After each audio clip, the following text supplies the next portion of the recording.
So we're going to live forever, folks. Yeah, resurrection of the body, part of the creed. And right now, the resurrection has begun. We're sharing in the very life of the risen Christ. We're sharing in his cross, and we're sharing in his resurrection. It has already commenced. If you look at our St. Catherine Drexel, look at the little Native American girl. And long before Christianity came to the Americas, the Native Americans, when they would bury their dead, they would bury them with bow and arrows, with tomahawks. There was an instinct put there by the Creator, put there by God himself, that there's got to be more, that we're created for more, we desire more, we yearn for more, and there's got to be a life beyond physical death. They call it the happy hunting ground, whatever you want to, but the instinct was put there by the Creator. Or think of the Egyptians, the pyramids. When they would bury the pharaohs, they would have big bins of grain, which are still fresh, by the way. And why was that food put there? Because of this belief, this yearning, this instinct for more life beyond physical death. We all have this instinct. I love to tell this story. A couple who were grandparents now, they had children and grandchildren, had lived a full life, and but they had one dream on their bucket list. They wanted to sail around the world. Imagine, to sail around the world, to take a cruise and just go all the way around the world. And so they did. They were able to have this dream come true. And when they came back, we were talking and how much they enjoyed it and what place they liked the most and all. But then, almost like a confession, they said, we want more.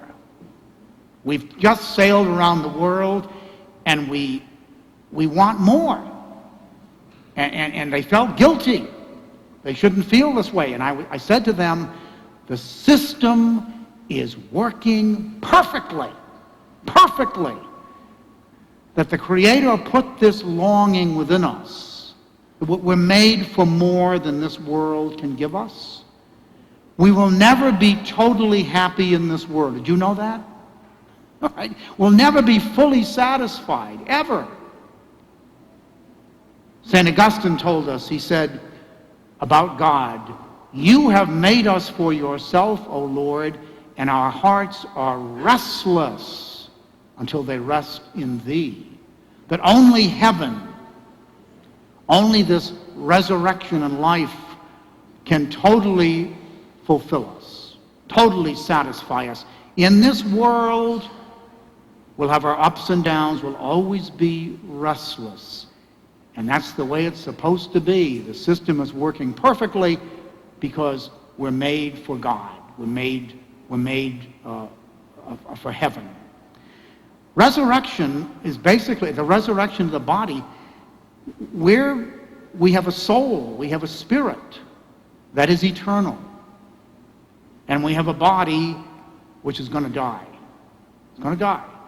The spirit's not going to die. This was about 2 months ago. I was called to anoint someone and at Mountain View. And I got there and they had just died maybe 2 minutes before I got into the room. 2 minutes. And I remember when we were studying this, they said, we're not sure when the soul leaves the body. We can't say, 2 minutes ago. And I said, her spirit is still here. Her spirit is still in this room.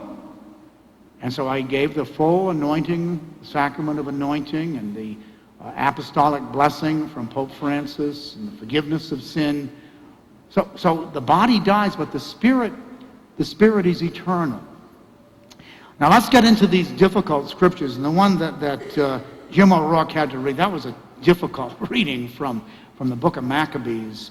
And then the gospel that I read, the Sadducees only believed in the first 5 books of the Bible, the Pentateuch, and nothing else. And in the first 5 books of the Bible, it never mentions resurrection, that at some point this spirit, this eternal spirit, will receive a resurrected body. It will. St. Paul says it's very much like a plant. You know, you put the bulb in the soil, and then after the sun and the water, then this plant comes up. And it is really transformed. It is really different. It's not a continuation of life as we know it. It's something totally new. Well, that's what the resurrected body will be like. Our spirit will have a resurrected body like the body of the risen Christ. A glorified, resurrected body. That's what we believe. We believe in the resurrection of the body. So the spirit and the body will be fully human.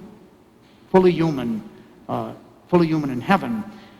So the Sadducees were making fun of the resurrection and the story about a woman who married 7 brothers. But you know, here's the thing. For the Jewish people, this is going way back now, they longed for life too, for more life, and they really thought that our life continued in our children. Our life continues in our children, okay? So for James and Linda, you're all set. See, you got your 2 sons here. Your life continues in your children. And that's why having children was so important. I'm in trouble. That's the case. But in the gospel, see, the idea was that if my brother died without a child, I would marry his wife and have a child for my brother so that he would continue. See that? That was so the intention that our life continues in our offspring, in our children, and in our grandchildren. That's what they thought. The carpenter from Nazareth can take care of himself, believe me. And he really turned the table on the Sadducees.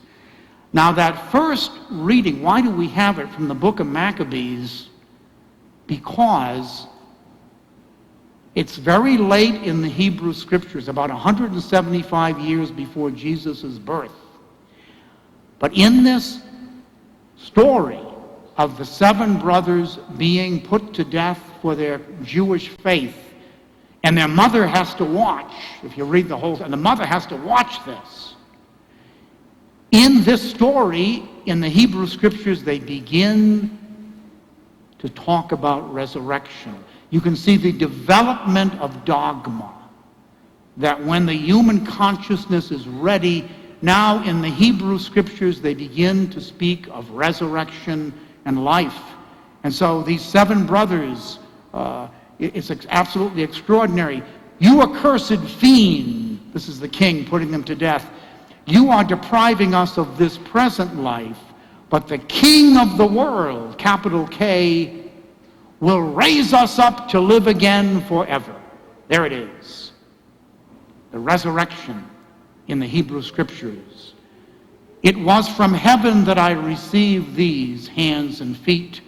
For the sake of his laws I disdain them. For him I hope to receive them again. Whatever I've lost will be restored in this resurrection.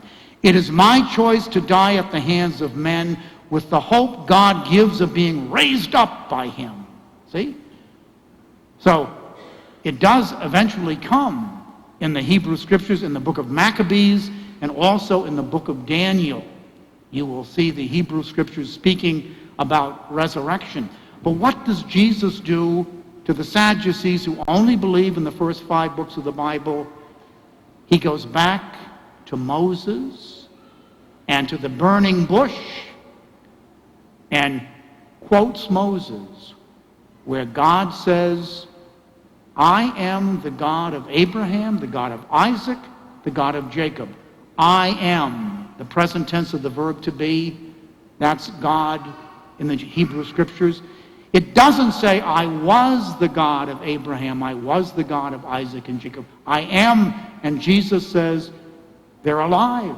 Abraham, Isaac, and Jacob live on. For God is the God of the living, not the God of the dead. So we can thank Christianity, really, for giving us this marvelous hope, letting us know that we share in the resurrection of Christ right now. And one of the things I like about you folks is that you look resurrected. You really look, no, really. If we really are aware that we're sharing in the life of God, yes, the body's going to die, but our spirit will be given a resurrected body, and heaven is our destiny, our true home. It should show. It really should show in our faces and in the way we worship God and the way we treat each other. The resurrection has commenced. Think of heaven every single day. Never let a day go by without thinking about where we're going. That this life is temporary and our true home is in heaven. You've made us for yourself, O Lord. Our hearts are restless until they rest in Thee. What a beautiful, beautiful faith we have.